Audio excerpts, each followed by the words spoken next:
Hai teman-teman, di sini kita akan membahas kasus korupsi di Indonesia. Tahu gak sih apa itu korupsi?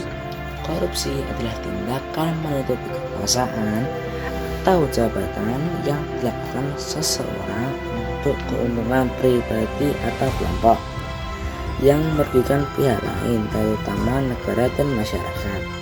Biasanya korupsi melibatkan penerimaan suap, manipulasi informasi, penggelapan dana, atau pengambilan keputusan yang tidak sesuai prosedur atau aturan demi keuntungan informasi pribadi.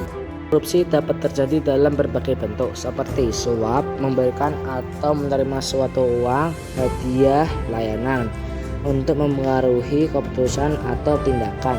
Penggelapan, mengambil uang atau aset yang bukan milik pribadi, misalnya uang negara atau perusahaan.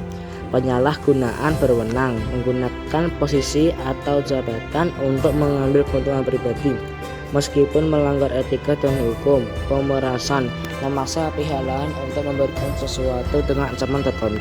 Contoh korupsi diantaranya ada kasus BLBI, kasus korupsi, kasus BLBI. Presiden Joko Widodo berkomitmen menuntaskan kasus penagihan utang bantuan likuiditas Bank Indonesia yang merugikan negara ratusan triliun rupiah sejak lebih dari 2 dekade. Kasus BLBI bermula pada 1997 sampai 1998 ketika Bank Indonesia memberikan pinjaman kepada bank-bank yang hampir bangkrut akibat diterpa krisis moneter saat itu. Sejumlah bank mengalami masalah likuiditas yang membuat nilai tukar rupiah terdepresiasi sangat dalam hingga Rp15.000 per dolar AS. Dilansir dari Kompas TV, Bank Indonesia memberikan suntikan dana sebesar Rp147 triliun ke 48 bank agar tidak kolaps. Namun dana itu tidak dikembalikan. Hasil audit BPK pada Agustus 2000 menyatakan negara rugi sebanyak Rp138 triliun akibat kasus tersebut pada 2007. Kejagung membentuk tim khusus penanganan BLBI, namun penyelidikan perkara yang salah satunya melibatkan Syamsul Nur Salim ini dihentikan pada 2007.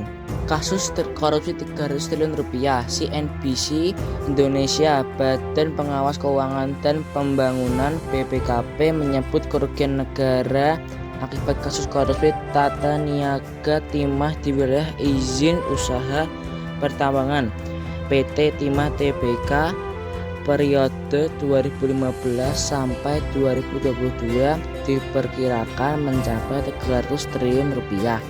Dalam konversi pers yang digelar Kejaksaan Agung beberapa waktu lalu, BPKP menjelaskan perkiraan angka kerugian itu berasal dari 3 komponen perhitungan.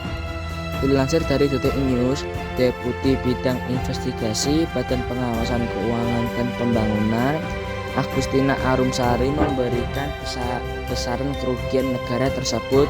Pihaknya juga melibatkan sejumlah ahli dalam perhitungan itu. Sekarang kita sudah mengenal berbagai kasus korupsi dan akibatnya. Mungkin cukup sekian dari kelompok 6. Apabila ada kesalahan dalam perkataan, mohon maaf yang sebesar-besarnya. Saya akhiri dengan pantun, indah bunga di tengah taman, duduk santai makan ketan. Sampai jumpa teman-teman, sampai jumpa di lain kesempatan.